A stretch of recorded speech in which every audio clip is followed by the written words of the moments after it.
teman-temanku akan membahas mengenai kesetaraan gender, feminisme, dan juga patriarki. Betul. Nah, sebelum masuk ke pembahasannya, perkenalkan kami untuk memperkenalkan diri. Mulai dari Iwan. Perkenalkan, saya Ridwan. Perkenalkan, aku Tahesya Alika. Halo semuanya, aku Imsa. Halo teman-teman semuanya, aku Dara Sariguna. Halo teman-teman, aku Tabia Fitra Madani. Kami dari kelas 11 IPS 6 dan dari kelompok 4. Nah, sebelum masuk ke pembahasan intinya, mungkin kita akan mulai dari pengertian dulu nggak sih? Betul. Nah, dari kalian ada yang tahu nggak pengertian dari kesetaraan gender itu apa? Oke, mungkin akan dimulai dari aku sendiri dulu ya. Ini yang dari yang aku tahu, kesetaraan gender itu merupakan perumpamaan, maksudnya kesetaraan gender itu merupakan posisi perempuan dan laki-laki dalam pemenuhan hak dan kewajiban. Nah, mungkin setelah aku membahas pengertian ini, akan masuk ke pengertian feminisme. Ada yang tahu nggak feminisme itu apa? Mungkin dari aku ya, kalau dari pengetahuan aku sih, feminisme itu semacam gerakan para perempuan yang menuntut keadilan dan juga kesamaan yang setara dengan para pria. Oh, kayak kalau pengertian dari patriarki ini apa ya? Oke, kalau dari teman-teman aku ya. Nah, jadi patriarki itu teman-teman sebuah sistem budaya yang dimana laki-laki itu sebagai pemegang kekuasaan utama. Nah, jadi laki-laki itu paling atas di bawah derajatnya.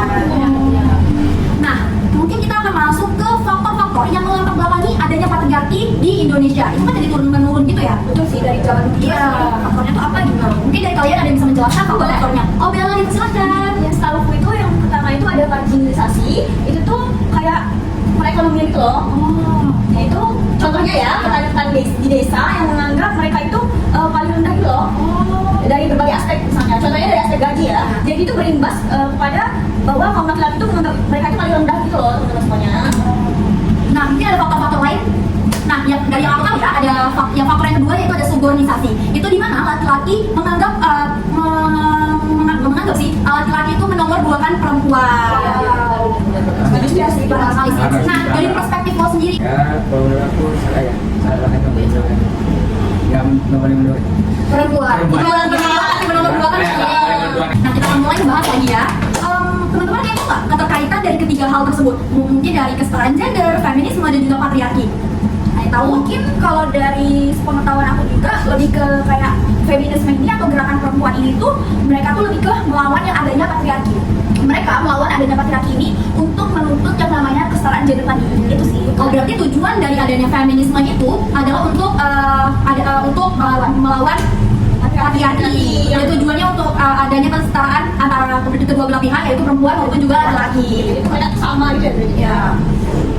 Kalau dari yang kita tahu ya, kan memang patriarki itu udah ada dari zaman yang kita Betul banget, dari betul. sejarah gitu ya. Dan sekarang ini udah 2024 dan itu masih ada. Dan topik kesetaraan gender ini mungkin akan selalu panas gitu ya, karena ini topik yang sensitif juga, terutama di negara kita juga. Indonesia ini paling ini ya. Contohnya kayak ini nggak sih, kayak pekerjaan, dari sisi pekerjaan. Bener banget sih di dunia pekerjaan ya, ada banget. Laki-laki tuh selalu kayak ya merasa dirinya bisa memimpin semua hal. padahal nggak harus laki-laki yang memimpin. Iya. Contohnya kayak presiden kita dulu, kayak Bu Megawati, dia bisa memimpin negara. Walaupun sebentar ya. Iya. Tapi itu ya, itu kayak contoh dari kepemimpinan perempuan. Perempuan tuh bisa Iya, benar banget. Tapi kalau yang aku lihat sekarang ya, perempuan itu kayak sudah lebih bagus gitu loh, maksudnya kayak Iya, lebih dihargai. ya, para perempuan juga kayak dari yang Imsa bilang tadi, kayak adanya organisasi atau feminisme itu yang menyuarakan tentang kesetaraan gender dan keadilan antara perempuan dan juga laki-laki. Emansipasi wanita Iya. ya. Di lingkungan kalian ada nggak patriarki itu sendiri? Ada sih. Kebetulan aku ada contohnya di dalam keluarga aku sendiri. Karena kan, nih aku cerita ya, aku kan punya abang gitu.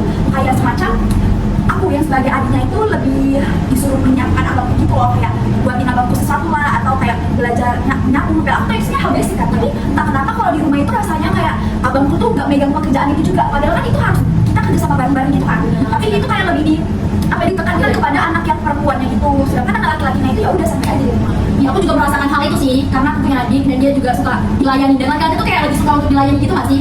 Betul, tapi mungkin Kiwan boleh ngasih contoh juga sebagai anak laki-laki di keluarga ya.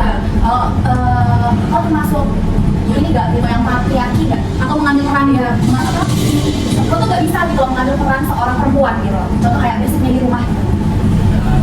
Enggak sih, kayak apa? Kayak memandikan adik gitu. Itu kan nggak bisa kan, kan hanya untuk perempuan, kan belum mandi juga. Kalau terus Lo bisa nggak? kalau masak bisa, Bagus. bisa nyuci itu aja bisa. Jadi beda ya kayak keluarga aku sama keluarga itu kayak beda. Aku juga punya contoh satu.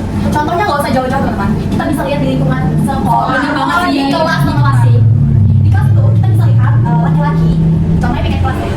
Waktu itu sempat ada yang bilang sama aku, kamu akan bisa aja deh, perempuan aja yang nyapu.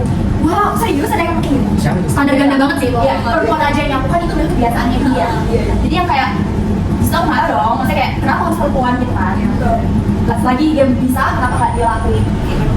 Padahal kodratnya perempuan itu ada 3 ya teman-teman. Yang pertama melahirkan, menyusui, dan juga menstruasi.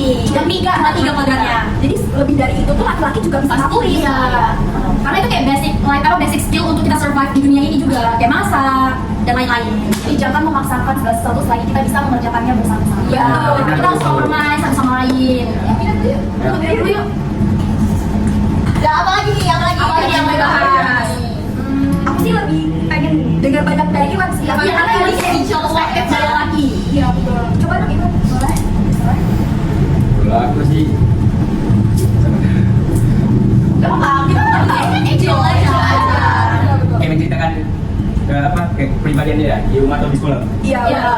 Oh kayak, oh patriarki enggak. Tapi dari yang kita tahu Iwan kayaknya dia mengambil banyak peran sih. Dia bisa masak, bisa nyuci, bisa ngapain aja. Kecuali mandi tadi. Ya kecuali mandi tadi, dia belum belajar. Dia belum belajar. Kayak next time kan dia sudah berkeluarga dia mau belajar gitu. Betul banget. Nah selanjutnya nih apa lagi yang mau kita bahas? Dari masyarakat. Oh mungkin boleh juga sih. Contohnya seperti apa ya isu yang ada di Indonesia mengenai feminisme, kesetaraan gender dan juga patriarki. Contohnya ya ada seorang suami yang contoh dia udah nikah gitu ya. Dia punya istri. Jadi istri itu merasa kayak dia tuh sudah dandan, sudah beres itu mandi ketika suaminya sudah pulang kerja, dia sudah rapi, sudah mengurus anak, rumah udah bersih. Tapi suaminya ini tuh tidak menghargai itu karena cuma satu kesalahan istrinya. Apa Kalau boleh tahu? Kesalahan istrinya itu adalah lupa untuk masak. Karena udah kata-kata dia keluar dari rumah, udah sangat riuh kan. Dia udah dan aja udah syukur nggak sih untuk suaminya pulang gitu. Jadi suami itu merasa kayak Udah capek-capek pulang gitu, kenapa nggak capek-capek kerja gitu? Capek-capek kerja. Itu sering terjadi di rumah tangga sih, Iya sih. di masyarakat juga. Menurutku itu kayak harusnya laki-lakinya juga harus mengerti perempuannya sih. Belum lagi bisa jadi istrinya ini juga udah punya anak atau gimana ya. Karena jadi ibu rumah tangga itu susah banget udah Iya. Apalagi kalau anaknya tantrum dan lain-lain. Apalagi udah menanggung 3 kuadrat itu puasa untuk Iya, jadi sebagai perempuan itu kayak itu berat sih. kalau menurutku. Karena kayak segala yang aku bilang tadi kodrat perempuan ada 3, itu semua penyakit itu masih mulai dari melahirkan, menyusui dan juga menstruasi. Kayak yang sering dialami oleh Katia. Ya, jadi menurutku untuk laki-laki di sana, misalnya untuk laki-laki di luar sana, mungkin memang perempuan itu kan dibilang sempurna tuh enggak, kita kan bukan manusia sempurna. Iya, Jadi jangan menuntut untuk semua hal perempuan itu bisa karena dia perempuan. Jangan seperti itu gitu loh. Selagi kamu bisa untuk ngelakuin itu bareng-bareng, bantu gitu loh perempuannya. Jangan selalu menuntut. Gitu. Itu sering terjadi hubungan putus ya guys ya. Ya karena setiap perempuan maupun laki-laki mereka mempunyai peran feminisme dan juga peran feminin dan juga peran maskulin. Jadi setiap manusia itu ada itu. Jadi tergantung posisinya lagi gimana itu sisi-sisi itu bisa keluar. Aja ya. Komisi maskulin dan juga Feminin. Coba bisa dijelasin nggak maskulin dan feminin itu apa? Dari yang gue tahu ya, feminin itu misalnya kayak seorang wanita mengurus anak itu kayak ada sisi keibuannya.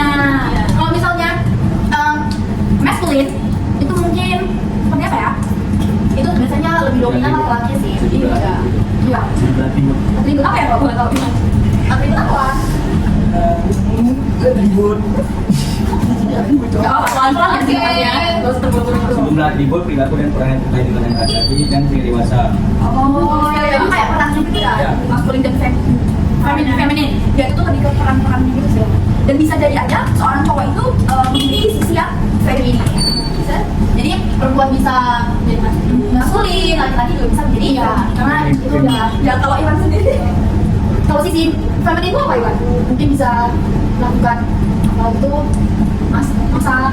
Tapi masak bisa beda ya. tapi nggak selalu bisa masak nggak sih? Oh, mereka bisa belajar. Bisa dengan belajar semuanya itu guys. Oke. Nah, jadi kesetaraan gender ini juga meliputi penghapusan diskriminasi dan ketidakadilan struktural baik terhadap laki-laki maupun perempuan. Gunanya itu sih yang Iya. menghapus yang namanya diskriminasi. Iya. Mungkin podcast kita sampai sini dulu nggak sih? Udah sangat jelas banget ya teman-teman Iya. dari semua yang kita sebutin tadi. Tapi aku mau nanya satu hal, ada nggak cara mengatasi ini ya? Masalahnya di dalam ini? Bagus. Mungkin dimulai dari keluarga sih. Karena kayak itu kan circle gitu, kebiasaan keluarga. Jadi kayak jadi kayak keluarga itu berperan penting gitu loh. Iya, terutama untuk laki-laki ya. Nah, untuk ibu-ibu di luar sana yang memiliki anak laki-laki, mohon untuk tidak dimanja anak-anaknya. Jangan dibiasakan untuk dilayani. Biar aja dia melakukan apapun itu terserah. Aku bahkan paksa dia untuk melakukan hal-hal yang perempuan lakukan gitu loh. Contoh seperti pakai baju warna pink itu juga bukan hal yang lucu gak sih? Itu gak lucu, yang ada gemes gitu kan ya laki-laki pakai baju warna pink. Iya, kayak nggak boleh mengkotak-kotakan gitu sih. Kalau baju pink harus untuk perempuan. Baju di luar laki. Iya, benar. Itu dihilangin dari lingkungan gitu, dari lingkungan kayak gitu. Teman-teman semua ada pesan nggak yang mau disampaikan sebelum podcast ini berakhir? Mungkin Iwan ada? Ada ya? Ada ya. Untuk para wanita yang di luar sana harus seperti apa gitu para wanita? Kalau menurutku untuk perempuan di luar sana Abaikan aja kan? Oke, untuk perempuan di luar sana,